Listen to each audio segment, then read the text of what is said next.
just flip-flop song, singing to that highway song. Got a little naive smile, the kind that drives you out. Nothing like playing with fire, brings boy to life. Be with the fuse you light, you're good dynamite.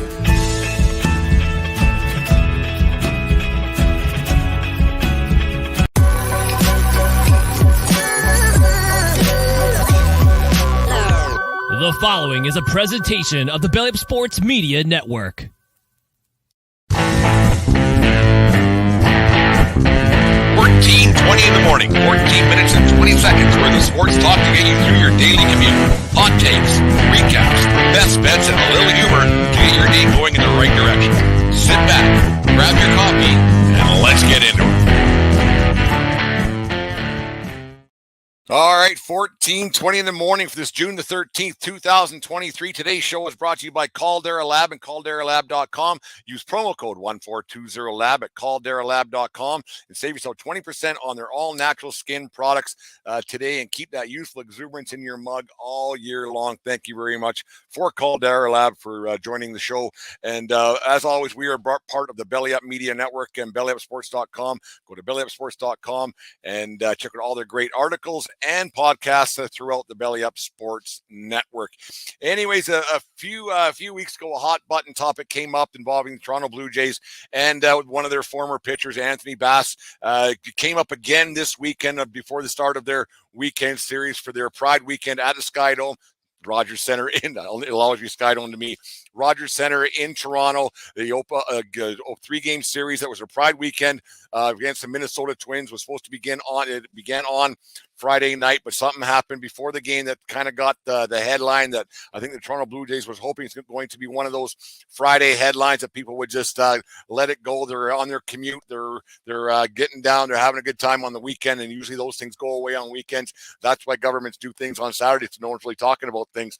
Little be known to you guys. But anyways, before the series began, was supposed to be a big Pride week and everything else. It became one of the bigger botched jobs in Toronto Blue Jays history when it comes to media relations, public relations, and everything else. One of the bigger botched jobs for team growth, whatever you want to call it. It did not turn out well for the Toronto Blue Jays and their fan base and everything else that was going on. Let's rewind about a week and a half ago. Anthony Bass posted something on his Instagram account that praised the boycotting of Bud Light and Target. Everybody knows all about this, and the praised people who did boycott that because they said it was to support the LGBTQ community. It was demonic and the like, and evil and everything else that was going on. That a statement that he later said he shouldn't have made. He never actually apologized for it, but it was one of those things that happened. He took the post down. On and on it went. He got interviewed, didn't apologize, and the rest it went.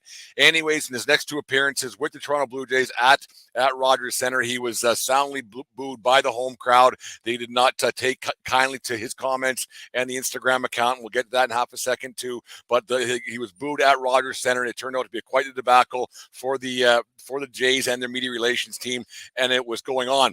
So then he went in front of the media on Thursday before the Pride game started and everything else, and he said he didn't think the post was hateful, and he stood by his beliefs, which is it's 100% right, his right to have his beliefs. It's we can't change what people believe. We can't change their thoughts, and we're not going there. Don't at me or anything else right off the bat here.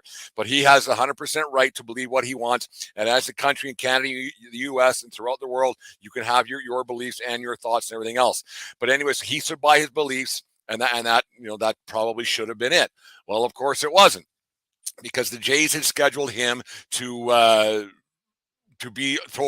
catch the opening pitch for their Pride weekend from a LGBTQ activist. The name escapes me right now. He was supposed to catch the opening pitch of that because he had just suddenly he changed his ways, and a leopard changed his spots that quick about his thoughts towards the LGBTQ community, and that's not really the way things go. So, anyways, they had that happening. It probably wasn't the best decision by Jays brass to say, yeah, you're going to be the guy to do this, because, who's going to boo that situation? You got booed when you're pitching for a team about something that the people like. You're probably going to get booed on the field during an LGBTQ pride ceremony. Probably not the best decision of the Jays' career. So there you go. So probably should have just ended right there, and they should have not made that decision. But he went out there. But no, what happened is then the Jays go and make a decision to release Anthony Bass of his. They said his services were no longer required with the Toronto Blue Jays anymore, and they made it basically be known that. That one thing, it was his performance on the mound. He wasn't great, wasn't having a great year, but not bad. I mean, the Jays aren't having a great season as it is right now anyways, but they also molded in his beliefs and his thoughts and the way he wasn't going to change his spots, and Leopard changing his spots overnight, which obviously that doesn't happen very often. Now, I don't like the fact that they canceled the guy, and I'm not a cancel culture guy. I'm not a woke guy. I'm not this, that, or the other. I'm not. I'm really not, because you know what? I don't even know what woke means. I have no idea. Because I don't think anybody knows what it means. I think it's getting twisted around a lot, because I hear some things like so I get quite confused in my old age now what woke actually means. But anyways, I'm sure people are going to tell me what it means and what their interpretation of it is anyways. But I don't think that he should have been told to go away because of his beliefs and his thought process, which he's probably had since he was a young kid. And you're not going to change a person's thought process overnight, because that's not the way things work. These different states and communities around the southern United States, they have their different ways of educating. They have different thought processes, and things have changed over the last 10, 20, 30 years. They have. Me and Dave went over the other night that there have been some things that Dave and I have probably said or done in the past, but we have changed our way of thinking. We've grown up. We've become more educated, and this is one of those things. Do I believe that Bass's ideas and beliefs are wrong? Yes, I do. Yes, I 100% that his beliefs are 100% wrong. Do I believe that he needs some education in this matter? Yes, 100%. I think he does. Do I need some more education on the matter? 100%. I do. When he says it's a life choice, is he wrong in that thought process? 100%. I believe that Anthony Bass is 100% wrong that being gay is a life choice. I don't think that being gay is a choice. Being gay is not a choice. Kids at a young age do not choose this. I will guarantee you that 100%, that being ridiculed and being laughed at, or having the hatred inside themselves and the hatred of the people and the words that get said, because words can hurt a lot. Like words can be pretty loud, and sometimes silence can be really loud as well. So I don't think that Anthony Bass is right in what he's saying by it's a life choice. Should he have been asked about it when we heard what his thought process was on this? We probably should have just not asked him again and said, okay, well, maybe you should educate yourself a little bit. Maybe just because what you think doesn't make you 100% wrong. Maybe you have some different beliefs. Maybe there is some room to grow, but I think we need to listen to people on these scenarios, and we should just say we shouldn't be canceled, cancel this, cancel that, and on the like. Should people be more educated on both sides of the equation? 100%. Is everything that one side says right? 100% no. Is everything right that people say on the other side of the equation? 100% no. But I do think there needs to be a lot more education on both sides, and how people get to a certain point of what their belief system is, and how they go about and getting to that system. Should one side of the press be able to hit a mute button and say that's not right, so we're not listening? Not to an extent, but there should be a mute button. I think at one point, if people start spreading lies and hate, that's when the mute button needs to come out. Was Anthony Bass spreading lies and hate? I don't necessarily think that he was. He was spreading information and misspreading different things. I'm probably going to get nailed a little bit for the way I'm wording this. I'm not meaning to get either side upset, because I'm really not, because I like I said, I don't really know what woke means. I don't know. I think right and wrong and this and that, and people have the right to their own opinions, but sometimes opinions, if they're not factually true, and they aren't out, if they're out to hurt people, they shouldn't be allowed to be let out for public consumption. I've thought that for a long time. There's been a lot of things that have been said over the last 5 or 6 years that are completely false and fake news and everything else on both sides of the equation, 100%. But when you're starting to spread hate and misinformation, that's when it gets a little bit weird. There's a lot of stuff going on in the sports world that's been going on for a long time. You talk about the Colin Kaepernick thing, how my mind changed on that, because what I originally saw and then when I actually read, then that changed my views on that situation. it's an odd situation that's just kind of gotten taken out of context in a lot of things, and a lot of people who don't read the page, all they read is the sports pages, and they don't get inside and out of what actually is going on behind the scenes. This is where it gets kind of screwed up. It's kind of funny that the Bud Light thing has taken such a crazy run of things, because you look at who the guy was who set this all off was Kid Rock. Now, if anybody's taking Kid Rock's advice on what they should do with their lives, I think they're sadly mistaken. They should probably look for some different life advice. Maybe listen to the 1420 podcast a little bit and take some life advice from there. Do I think that that there is some things on the other side of things with I don't understand it. I don't understand why drag queens are having story times at local libraries. I don't understand it. Is it right? Is it wrong? Who knows? I think it's odd, but I don't think it's wrong. I just think it's odd. Are they grooming gay people to or kids to become gay? No, because like I said, people don't become gay. You're born gay. You don't become gay. You don't become this. You don't become that. Who you are is who you are inside, and that doesn't change. Do I think it's odd? 100%. Do I think that there should be? Do I think that there is grooming that happens? No, I really don't. I don't think you can have a gay adult making a straight teenager gay. I don't think that that's a thing. I really don't believe that. Do I think that there needs to be some a slowdown on the gender transformation? 100% I do. I don't think that a kid at the age of 10 should be making that decision. If they want to dress as a little boy or as a little girl, if they're a little girl or a little boy, and vice versa, however they want to do it, go ahead and do it. But changing your gender at the age of 10 is ridiculous, and that's something that I believe in that should be stopped. And I don't think that that's up for debate. That's one of those things I might dig my heels in a little bit, but it's one of those different things. But drinking a beer with a rainbow flag on it isn't going to make you gay. Shopping at Target isn't going to make you gay. That's not a thing.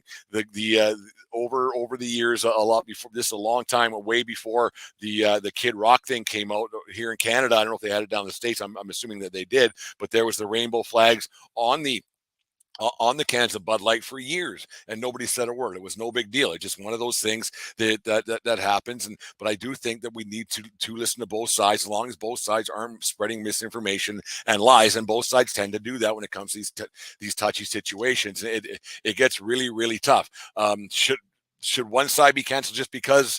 No. Should the other side be canceled just because? No. Should it be the Pride Month thing? It can be a bit much. I get it. But you know what? It's one of those things, and it can be a bit overloading sometimes. It can be a bit much sometimes. There's a brewery in Central Alberta here. I can't remember, Exhale Brewing or something, I think it's called, and they said they're gay all year long. They said they're queer as all year long, and so they kind of wish that maybe we didn't have to have this, and the overload of the pride stuff can be a bit much with people, and so it can kind of get lost in the shuffle that you shouldn't be afraid to be gay all year long. And it's one of those things. It's a tough thing, and it's too bad that it does infiltrate the sports world now and then, and it's too bad that some people don't know what they're talking about now and then. But you know what, like I said, like the way some people are taught down in the States and everything else, and their Christian beliefs, and on it goes, and they still stick to that Adam and Eve and not Adam and Steve thing, which is the most ridiculous statement that there is known to mankind. But it's one of those things that happens still throughout this world. Is it right? No, but it's their beliefs, and they should be able to talk about it, as long as they're not spreading misinformation and hate. It's a tough thing when it comes up at a baseball game. It's a tough thing when it comes up at a hockey game, because you remember there were the Stahl brothers that they didn't wear the Pride jerseys this season. You had different hockey teams not wearing. You had different hockey players. You had different baseball teams who just decided not to do it for reasons that are unknown. Should baseball stop doing it? No. Should hockey teams stop doing it? No. But what they need to do is maybe find a way to get ahead of the game, and before the season starts, or maybe the month before, have a situation where a guy might be a healthy scratch, or takes a little vacation. They can say he's a little nicked up, doesn't have to play, and he can just say, you know what, no, it's nothing to do with the Pride night. I'm not feeling well. I got a tweaked neck or whatever, and just not get in front of it. Maybe just not have that thing. It's a tough situation for sure when it comes to the world of sports, because the uber male things that come with the world of sports, it can make it a bit tough on people in the situation that do arise. It's a lot better than it was, but there's still a long ways to go.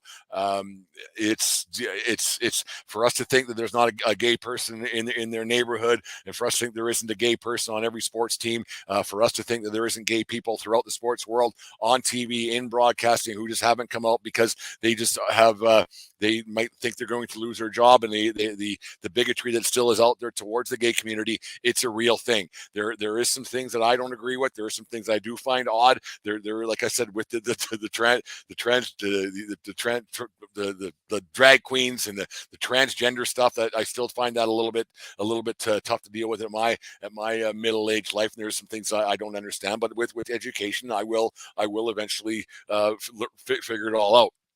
It's just it's an odd little thing. For it to get in the world of sports, it's something that keeps us off base a little bit, because, like I said, the machismo and everything else, the machoism of sports over the years, it's just different. But for us to think there isn't gay people throughout the sports world, they don't know what they're really talking about. So it's one of those things that we need to figure out, and figure out quick, because it isn't going away anytime soon, and it's nothing that should go away anytime soon. It's just one of those things, right? So you just wonder where it's all going to change, and how it's all going to change, and how it's all going to get better, so everybody is included. And that's what the rainbow flag is about. It's about inclusion. It's for a little girl or a little boy to know that it's okay for them to be a part of the sports world, and to say that, this is who I am, because there's a lot of people out there who don't think that they should be allowed in the sports world. There's a lot of people who don't think that being part of the sports world is a possibility because of how they are. And so it can be pretty tough on these kids. And it's for them to have a symbol that's out there that can say, yeah, I'm part of this. Like I said, it can become a lot, but you know what else can become a lot? Christmas can become a lot. Easter can become a lot, and Halloween can come a lot every year. So there's a lot of things. It's just part of our lives now. We got to accept it, and it's one of those things that when you see that pride flag, they can say, okay, I can be part of this, and this is where I can have a safe place. And it's a tough thing to do. And for those of you who don't think that the Pride Month and awareness celebration belongs in sports, let me ask you this: how many potential superstars or Hall of Famers that may have missed out on becoming athletes and becoming superstars and megastars and everything else, or how many kids missed out on becoming getting scholarships and everything else over the years? How many of them missed out because they thought that they didn't belong in the sports world? And it kind of goes hand in hand. So next time you think that maybe the Pride Week doesn't belong in the world of sports, how many kids who are gay thought they didn't belong in the world of sports, and we missed out on some great athletes over the years? We'll never know the ones we may have missed out on 10, 20 years ago, or 30 years ago, or even today. It's just the different thing. So ask yourself next time that question comes up, because I think I'll ask that question myself for sure next time I say, can't we just have a game today? Because you know what, these people deserve, not these people, everyone deserves to be involved in it, and it doesn't hurt to have other people involved in the whole situation, because it's getting better, but there's still a long ways to go in the sports world. And there's my little rant for the day here on 14:20 in the morning. Anyways, we're happy to have Caldera Lab back on board. I got a good notice last week, so I was quite happy to get that notice from Caldera Lab. Summer is right around the corner here at Caldera Labs, and your skin deserves the utmost attention. Fortunately, our friends at Caldera Lab are here to ensure your skin is well prepared for the season ahead. Ever since I incorporated Caldera Lab into my routine, taking care of my skin has never been simpler. Their products are clinically proven and visibly help reduce wrinkles, free lines, and signs of aging. Confidence and an impeccable first impression this summer. Don't miss out on joining the skincare revolution trusted by countless men. Use promo code 1420LAB at calderalab.com/1420lab to enjoy an exclusive 20% off their finest products. Caldera Lab creates the highest performance men's skincare products. The regimen leads off with their product lineup, a twice-a-day routine to transform your skin. Avoid being the butt of everyone's joke this summer and take the leap to skin royalty with Caldera Labs. Get 20% off and free shipping just got 20% off with code 1420lab at calderalab.com. That's 20% off at Caldera Lab by using promo code 1420lab at calderalab.com, and elevate your skincare game this summer with Caldera Lab. I'll get better at that one as the month goes on. I gotta start proofreading those things a little bit more, because I get a little bit revved up about some certain things. I miss out on some things as we go. But anyways, we'll get to birthdays, brought to you by SeatGeek.com, the SeatGeek app. Use promo code 1420pod at SeatGeek.com today and save yourself $20 on your first purchase at SeatGeek.com today. Who do we got today on this day in 1994. State in 1994, Chicago Cubs second baseman Ryan Sandberg hangs him up due to poor play, and he forfeited $15.7 million of his 4-year, $28 million contract. At the time, Sandberg was hitting a career low of .238 with only 53 hits in 57 games. Sandberg later stated that reason he called her good was that he lost desire to get ready for games on an everyday basis for so many years and didn't want to play at a level less than what he was expected of himself, his teammates, coaches, and ownership. Ryan Sandberg, one of the greatest Cubs of all time, was enshrined in the Baseball Hall of Fame in 2005. Sandy, upstanding citizen, upstanding baseball player, and everything else. And on this day, or happy birthday. Open up the chat. First round, second overall to Ottawa after Ilya Kovalchuk, 1,248 games, 363 goals, 632 assists for 995 points in his 19 years. He had career stops in Ottawa, Dallas, and Toronto. In his illustrious career, Jason Spezza is now executive. He was with the Leafs. I'm not sure he's making the trek to Pittsburgh with Kyle Dubas. We're soon to see. But anyways, kind of stumbled on the happy birthdays and the Caldera Lab thing, but you guys get the drift as it is. Remember, everybody, subscribe to our YouTube channel today and check out all the great shows here that we have produced on a daily basis. Lots of content. Dave and I are recording. We recorded last night. It'll be up later on today, and also catch up on all the old podcasts as well. Lots of great content. See how the show's grown since its inception in August of 2020, in the height of the pandemic. We weren't allowed to do anything. That's how the 1420 podcast first got going. And remember to talk to people about the show, get things out. You know what? Actually, just talk to people sometimes too. Sometimes that doesn't hurt. Just have a conversation, not a text message here and there. If you are going to talk to somebody, make sure you talk to them about the 1420 podcast. And as always, everybody, it doesn't matter where you are. It's who you're with. Have a great day, folks. We'll talk to you tomorrow. You just listened to the 1420 Sports Bar podcast. 4 beer with sports talk and a whole lot more. We are part of the Belly Up Media Network.